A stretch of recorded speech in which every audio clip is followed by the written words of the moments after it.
ini mo alatol dito pag magdabay. Para yung alatol sayara sa.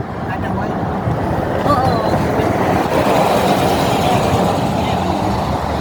Yan po guys. Lumalakad na naman kami ni Mama Ayat. Enroom kan Mama Ayat na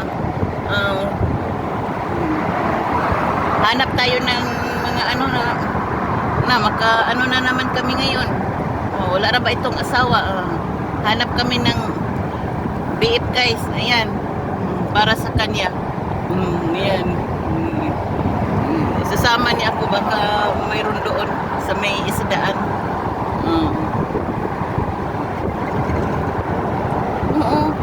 Parang arka ni Noah ba?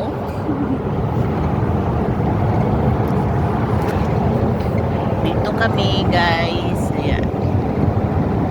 Joke lang yan guys. Mga ano-ano lang yung salita rin. Para hindi bored pa.